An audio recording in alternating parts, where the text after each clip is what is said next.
Good Morning Liberty.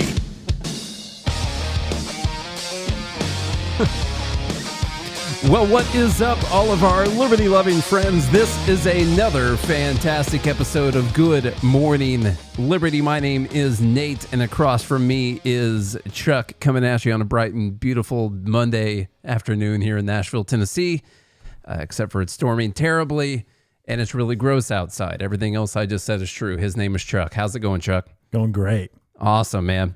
Just living the dream. Living the dream. It's Monday, so we got to wrap up, kind of what happened over the weekend.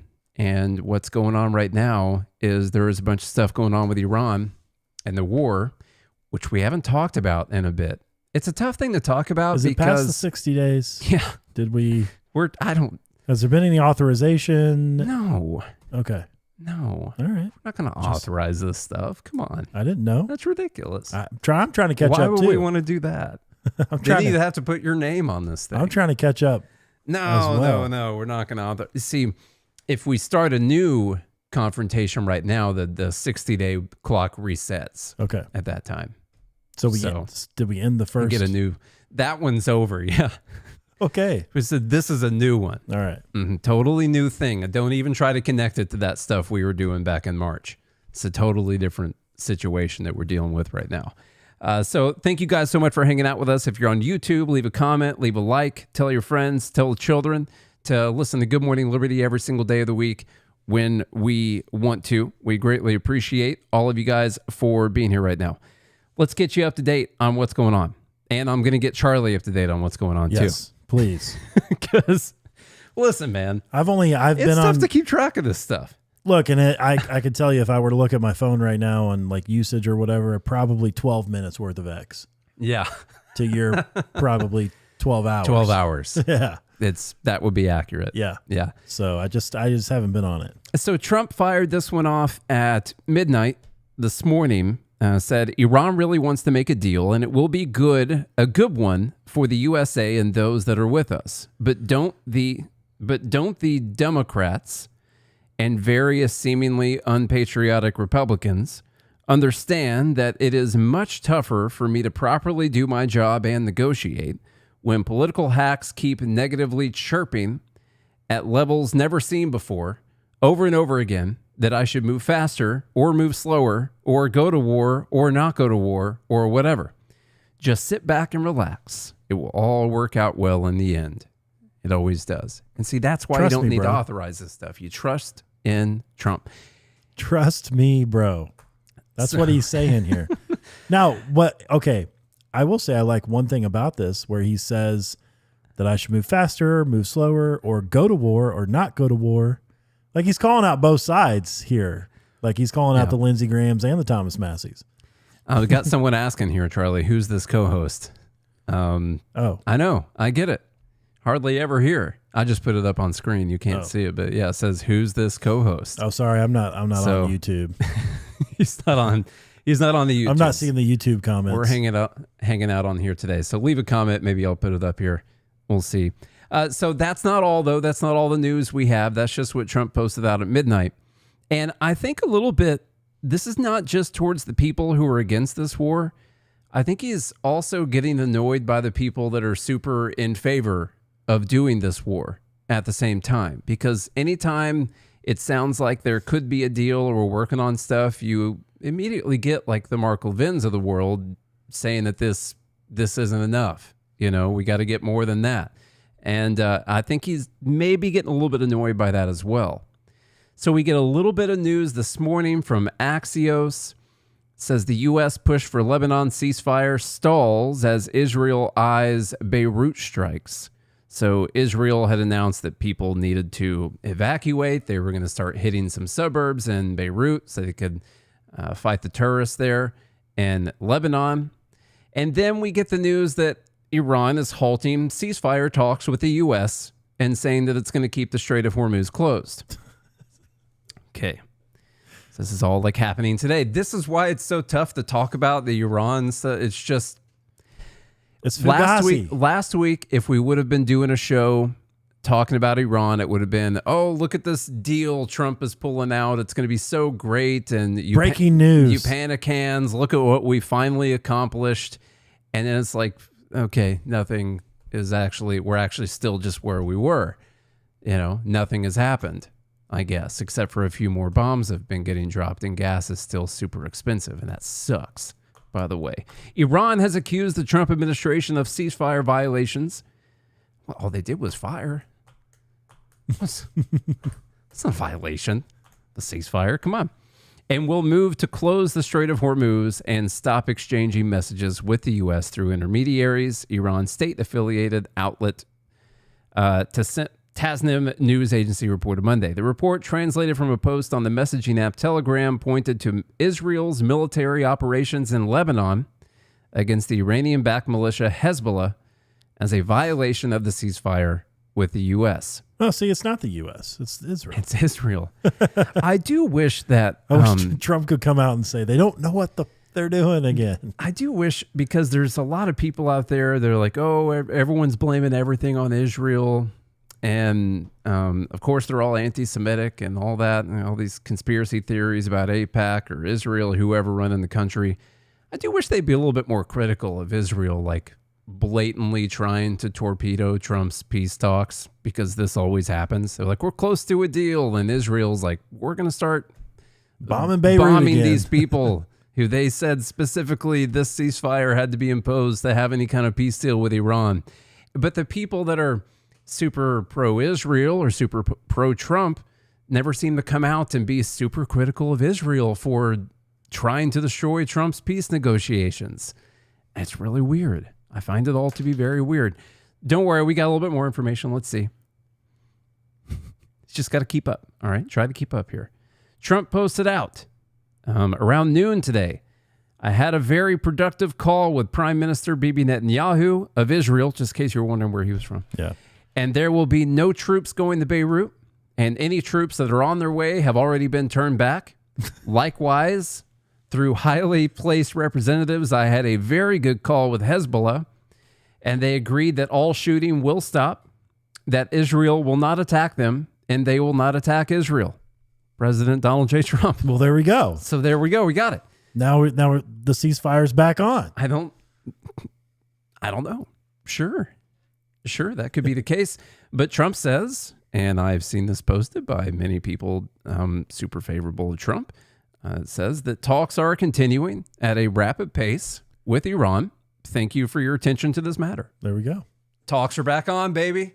Back on. Ceasefire. We're going to get a peace deal. All Trump needed to do was talk to little BB and say, hey, dude. Yeah.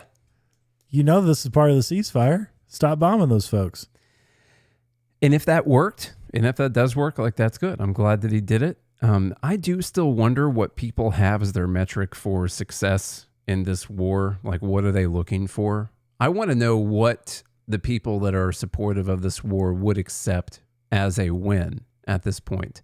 I think Trump is probably wondering that as well, although he probably assumes that like anything he gives them, they're just going to accept it as a win. But I do wonder what people actually want to get out of this. Like, let's say you want the nuclear material removed from Iran. If we get a peace deal and we don't get the enriched uranium, are you going to be like just blasting Trump online about how terrible of a deal this was? Or are you going to decide that everything's fine? I don't know which one it's going to be. I think at the end of the day, they'll probably just accept whatever Trump gives them. I'll be happy if they actually come to some kind of terms for peace here. I'm not happy about how much money this has cost and lives this has cost for us to, like, hopefully my best case scenario right now is that we get back to where we were in February of 2026. Gas is $2.50. Yeah. You know, the straits open. Actually, gas was like $2. It was $2.40 right before the war started. Well, down there in Alabama, they had it like now at $1.98. Yeah, it's pretty, and depending on how many Kroger points you had, you know, Jeez. get that stuff pretty cheap. So that's where we're at with the war, and that's why we haven't talked about the war very much, because it's constantly changing. None of the news is real. Nothing of any real substance is happening, and that's all we have to say about that. So do you feel updated now on the war? Sounds about what's been happening for, I don't know, since February. Yeah, sounds pretty good. Yeah. Sounds pretty awesome. I mean, we went from obliterating an entire civilization, which we could still do, to peace talks, which we might still do also. But Trump, he was never going to use a nuke. He said that was he would crazy. never do that. But if he did, that could be fine. He was gonna what was his words? He was gonna eradicate an entire civilization. I don't know if he said eradicate. What was the word? I think he said an entire civilization will be destroyed. Okay, pretty sure was that post. Gotcha. So I don't know. Let's see. Richard Costco says, I thought Mark Levin was a great American patriot. I thought the same thing. It's confusing times we're living in right now. So we'll see. I'm trying to go through some of the comments on here, put them up on the screen from YouTube. And thank you guys for hanging out with us on there. So we do get the opportunity to make fun of Dave Rubin, at least. I don't know if you saw this video going around, but it was pretty fun. I don't like feeling uncomfortable when I'm watching stuff because I take on the embarrassment of the individual that's in the video. Yeah, I get it. And I would like to thank Dave Rubin for hurting us financially for quite some time after after promising to make us whole when we agreed to switch over to locals, and then not ever responding back when we asked about that whole making us whole thing. But anyhow, let's make fun of Dave Rubin real quick. So let's start. Well, first off, the disastrous war, the quote unquote disastrous war that you're talking about. You're talking about a 40-day military operation that stopped an apocalyptic regime from getting a nuclear bomb and exporting terrorism throughout the world. And we're now in an economic embargo of them, right? We've basically done a blockade of the Strait of Hormuz. So to say it's a disastrous war, we've done a blockade. We did lose. Hang on. We did lose 13. We did lose 13 of our soldiers, and that is and killed over terrible. 200 children. But things happen in war, right? Well, things do happen in war. You can laugh at that. Hold on. Listen, you want to talk?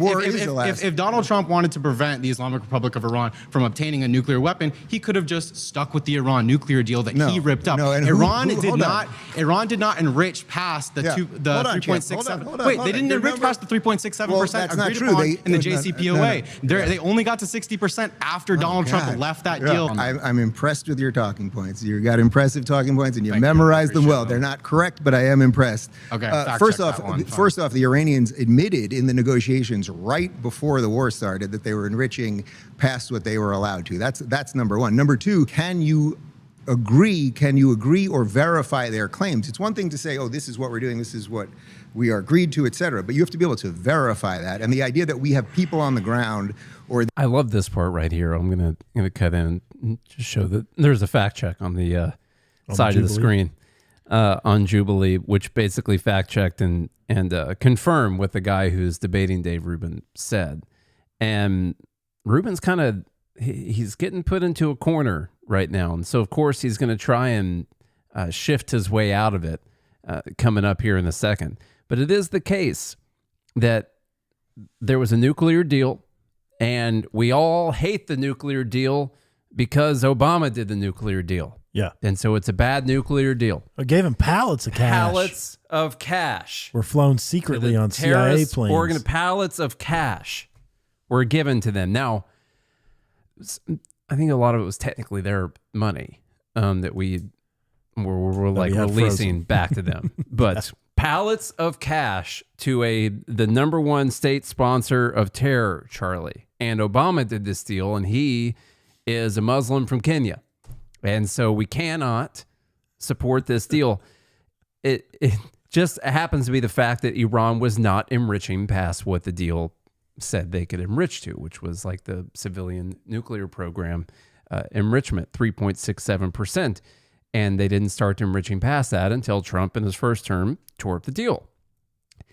Rubin kind of ignores that. He's like, no, we have proof. They admitted that they were enriching past that before this war started. Yeah. Trump tore up the deal in his first term. Okay. Yeah, so in 2019. That's what that guy just said. You just repeated what that guy just said. Yeah. Okay. Here's a little bit more. I did also when he brings up the girls getting killed in the school, Oh, things happen in war. Things happen in war. First off, it's not a war. Can't say it's a war. So he started out saying this was a 40-day military operation. Yeah. Yeah. And now he's like, well, things happen in war. See, that's why you want to declare and authorize those things, because things do happen in war, in fact. Sure, it can happen that you accidentally drop a bomb on a school full of kids a couple times in a row, you know? 2 different schools. That could happen, you know? That's why you need to have the authorization from the representatives of the people in your country that everyone's on board with going and doing this. And our country is set up that way. And so when you do like, oh, it's not a war, but then when you commit like massive amounts of the murders of children who have nothing to do with anything, then you say, well, stuff happens in war. Which one is it? Yeah. I don't know which one it is.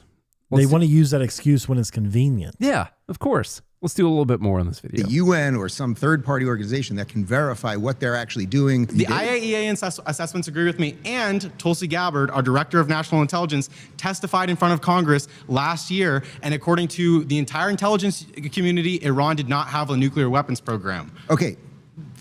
That they didn't have a nuclear weapons program. They were enriching past the point that they were allowed to for civilian use. Everyone knows that. But allow me. But do you understand a weaponization process is different than just enriching? Do you think the Iranian regime before this war, the Iranian regime that has oppressed the people of Iran for 40 years, do you think that was a good regime? This is the way he gets out of this.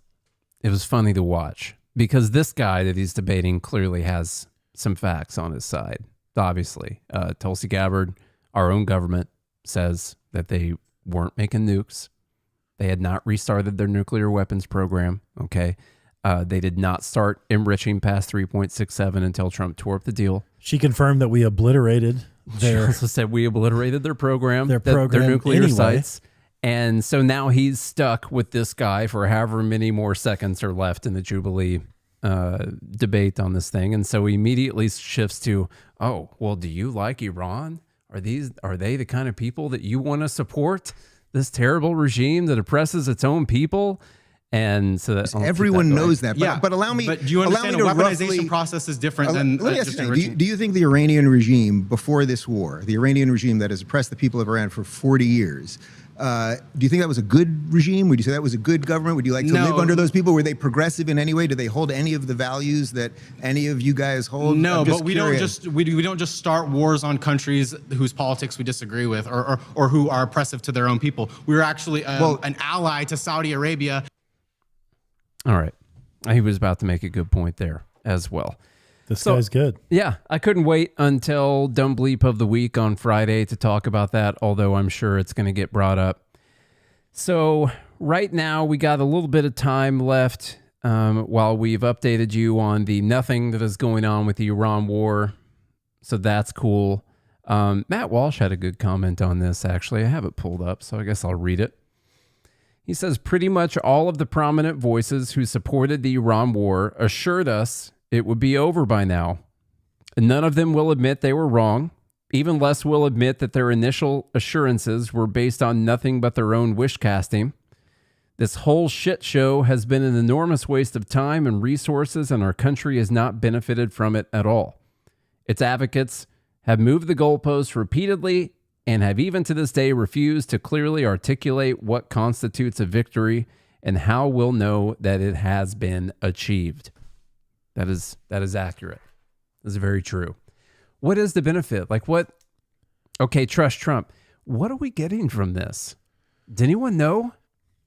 Israel is not releasing more classified information that they have. Okay. They're deciding not to blackmail more powerful people. You see, we do our first stream on YouTube and you're throwing out all this anti-Semitism immediately, Charlie. Gosh. The nation state of Israel. The nation. Yeah. The country. I'm not talking about any ethnic people. Okay. No ethnicity at all. This is a government. Oh, okay. All right. Yeah. Okay. All right. Yeah. Let's see. We can either talk about Bernie Sanders or we can talk about how terrible this America's 250th anniversary is going so far. 250. You want to do 250? I don't know what's going on. Okay. I know we got a birthday coming up. There's a birthday. In July, I think. It would have been so great to do this thing where we just celebrated just America and the founding, our founding documents, the Revolutionary War, the Founding Fathers. We could all parade around in our freaking, continental uniforms or whatever and playing our flutes and stuff. That's just not what's going to happen, It's not going to be a bunch of eagles. I think I would have been in a militia, not the Continental Army. Yeah. You would have been militia, okay. Yeah, I don't want to stand in the line. You don't want to. That's stupid. And I'm really It's tall. madness. I'm a big target, you know. Doesn't make I'd any rather sense. hide behind trees, So they shoot from a distance. They announced this just star-studded list of musicians to play for the 250th anniversary of America. Star-studded cast from 1993 to come and play this thing. And even a bunch of them are dropping off. And some of them, I did see that there have been like threats. They didn't want to deal with threats. Fans getting upset that they were getting involved in this Trump celebration of the Trump administration. And that's annoying and that's dumb. And also some of them have come out and said, well, this looks like it's a big partisan Trump rally, basically. And that's not what I agree to play. This is supposed to be like America's birthday party. And instead it's turning into like a MAGA rally. And so now some of them are backing out. Like who? Well, there's been Martina McBride dropped out. She has a song that people have misconstrued as like a pro-American freedom song. Let freedom It's ring? actually about like a woman who's getting abused by It's her about other, abuse, and she's letting freedom ring by like leaving her abusive spouse, but it has the word freedom in it, and so we use it for like 4th of July celebrations and stuff. So she's one of them. Brett Michaels, I think, is another person that exists. Was he from Poison? Poison? Yeah. So we're missing out on that one. Brett Michaels? Brett Michaels. Yes. That's him. The bandana guy? Bandana guy. with Exactly. eyeliner. Dude with the bandana and the eyeliner. Yeah. Okay. Yeah. Okay. So honestly, those are the only ones I can remember, but there's a few others that are, but Vanilla Ice is staying, playing the show. I know the drummer. And you know for the Vanilla drummer? Ice. Yeah, I did see. Charlie's going to text the drummer and tell them to hold the line. Okay. I want you to text Vanilla Ice's drummer at the end of the show and tell him that they are not leaving Yep. this show. I think I saw him post about it. I don't think they're leaving. I Okay. think they're staying. So now it's the America is Back rally. That's what we're getting posted. There's a few posts here from Trump. He says, I understand artists are getting the yips having to do with their performance on Wednesday, so I'm thinking about bringing the #1 attraction anywhere in the world, the man who gets much larger audiences than Elvis in his prime, and he does so without a guitar, the man who loves our country more than anyone else, and the man who some say is the greatest president in history, the GOAT, Donald J. Trump, to take the place of these highly paid third-rate artists and give a major speech rallying the country forward like I have done ever since being president. He just switched. He went from third party to first party in the same sentence. Yeah, that's confusing. That's fine, though. Let's see. 2 years ago, the United States was dead. Now we have the hottest country anywhere in the world. In quotes, the hottest. Yes. I don't want so-called artists that get paid far too much money who aren't happy. I only want to be surrounded by happy people, smart people, successful people, and people that know how to win. So me, myself. So just by copy of this truth, I am ordering my representatives to look at the feasibility of doing an America is Back rally on Wednesday, Washington, D.C., same time, same location, only great patriots invited. It will be a wild and beautiful celebration of America. President Donald J. Trump. gosh. That's what we got there. I think we got a Look, I mean, whether you like him, if you do like him, you still have to at least admit that this guy is just, narcissist beyond all, like just the epitome. Oh, yeah. Of what narcissism is. It is both his worst quality. The grandeur. It is his worst quality and the only reason that he became the president at the same time. Yeah. Like that's it. This has gotten him to where he is. And also, it is his worst and most annoying quality. But honestly, isn't this the 250th anniversary that we deserve as a country?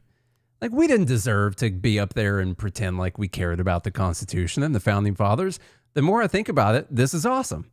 Let's not get up there and pretend to be this great representation of what the founders created or anything. Let's put our narcissist up there and have him talk about how great a job he's done and that he has purchased the right percentage of the right companies in America to make America great again. He's put on the right taxes to make America great again, and he's going to spend the right number of trillions to make America great again. And that once we finally get the Strait open back up to February 2026 status, America is going to be back again. And that we finally got some of these people who care about the Constitution out of Congress. Thank God for them to finally be out of that mess. And I think this is the 250 that we deserve.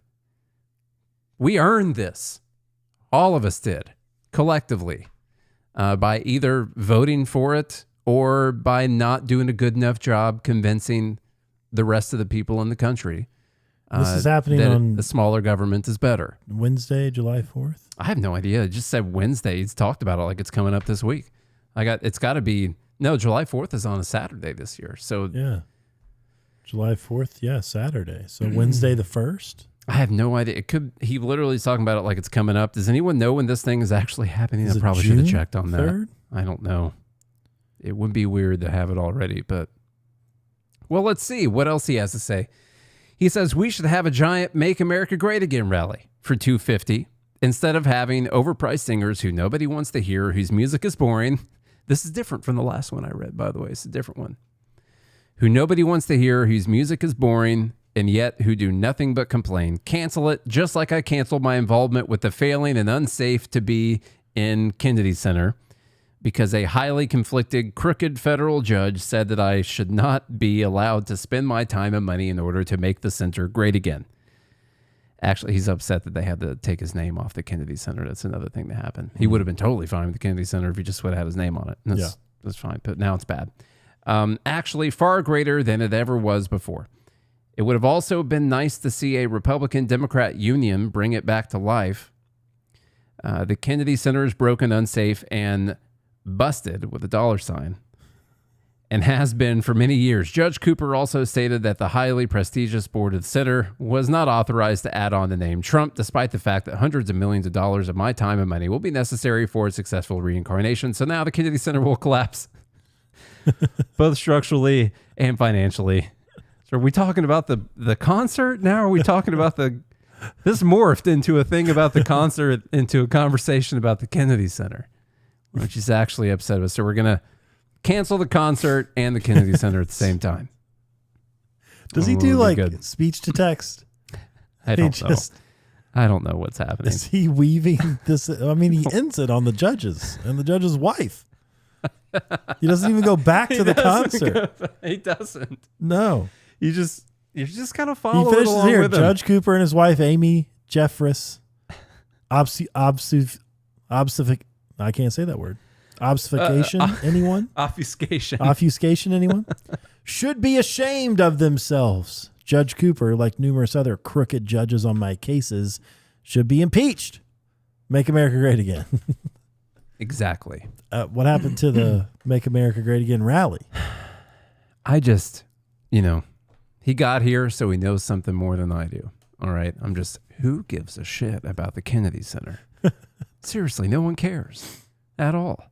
Should have never cared about that thing in the first place.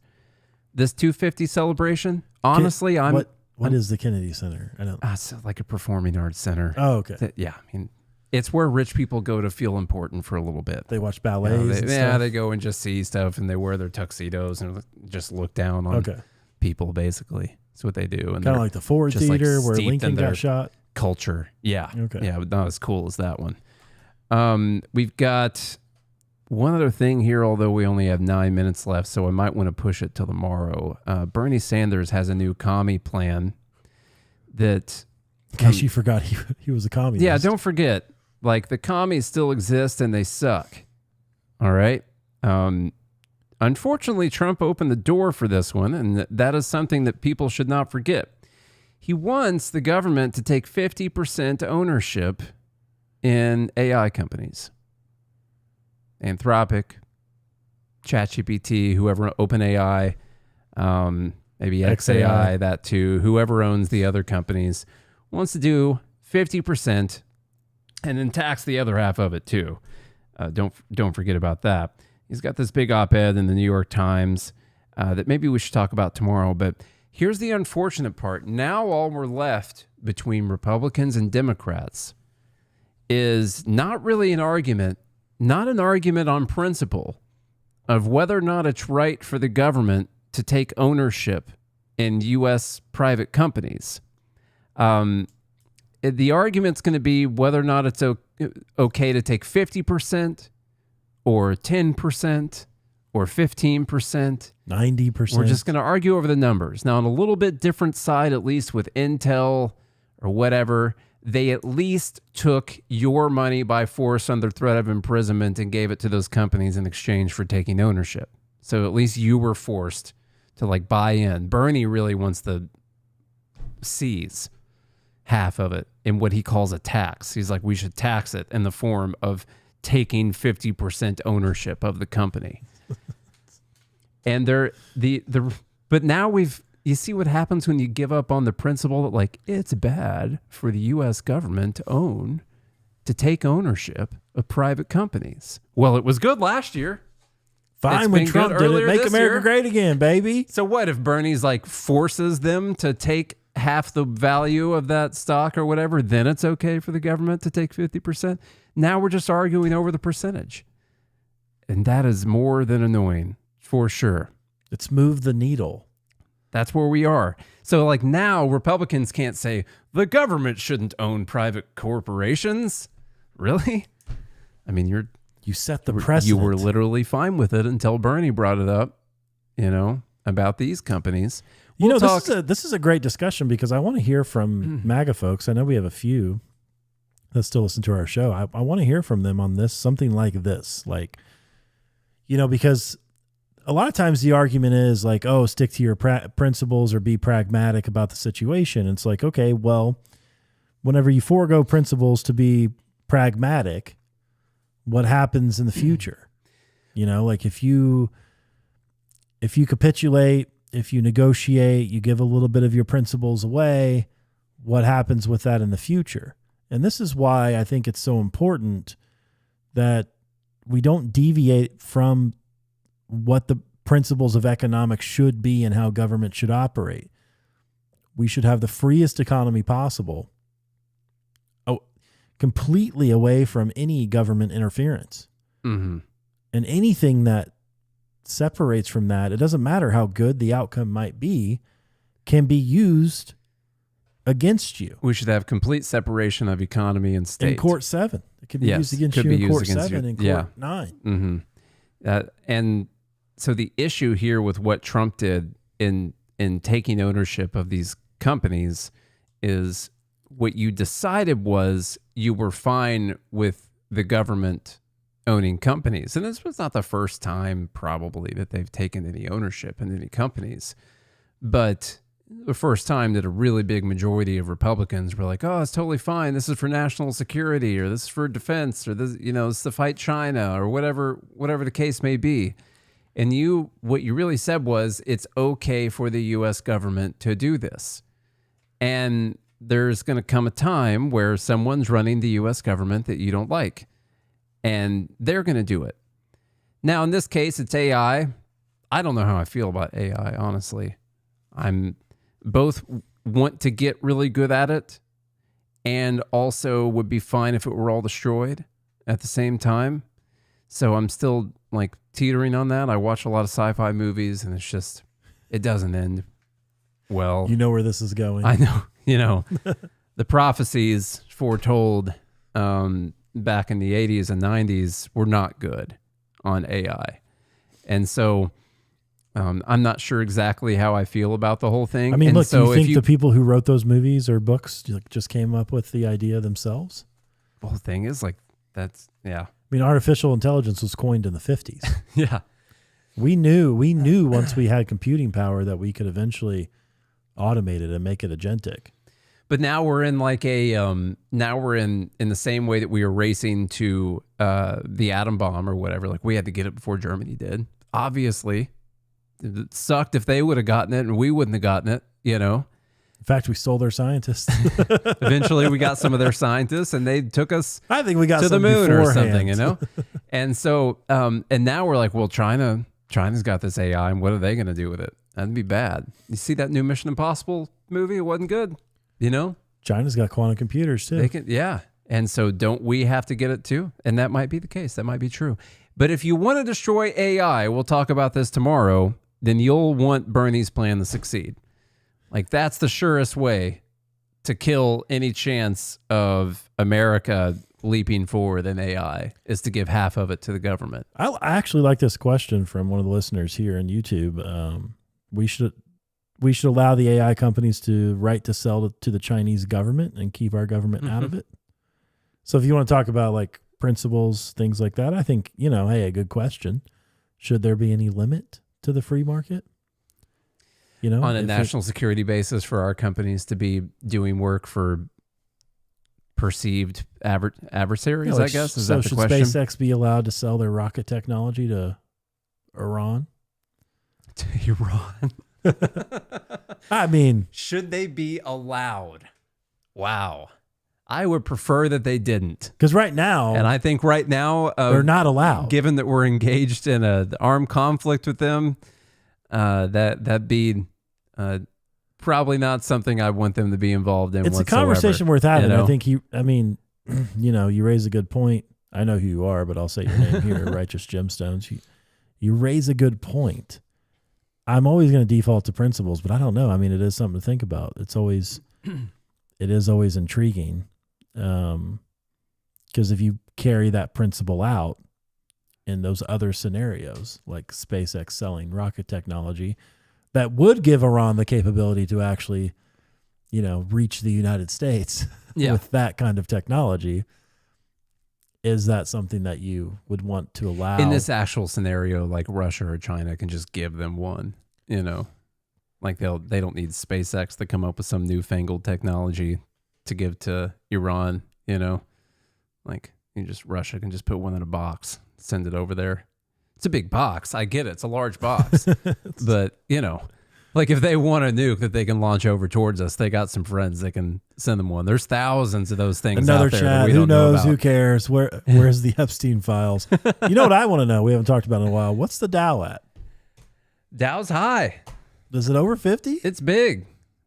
I mean, before we end the show, I think it's important that we check. That we figure out whether or not any of this is important. Yeah. Let's see.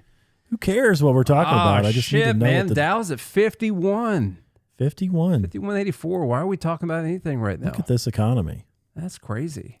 I mean, gas is still $5 a gallon. No, the Dow's at 51. Dow's at 51. Yeah. So who cares about anything crazy. else? All right. How about that? Come hang out with us tomorrow. Where we will talk about the Dow? No, the Epstein files. Wow. Wait, we can't do that while it's at 51. I don't have YouTube Premium. This is what's happening on the live show. Hold on. Let me put... I'm getting a bra advertisement in the middle. Because it runs ads in a live stream? I guess so. Look at that. Who does that? I don't know. Also, you know, you could skip the bra ad if you wanted to. Why am I getting shapewear? God. All right, let's go. Get us out of here. Get us out of this mess, and we'll talk more about the AI data centers. And you know, the data centers are fine as long as the government owns half the companies. Oh, yeah. Those are fine. Then that's not going to hurt the environment. No. It's the government. Government has half of it. Yep. So it's fine. All right, y'all. If you enjoyed it, then share the show around. If you're on YouTube, comment, like, subscribe. We appreciate you hanging out with us. If you enjoy it, then go to the Fed Haters Club. You got to go to goodmorningliberty.us to join the club. Hit join GML. Is the link not working? Did we check that? It wasn't previously. I don't know if you fixed it since then. Oh, it's not working. My bad. Yeah. So goodmorningliberty.us is where you can go. Check out the news that Nate posted.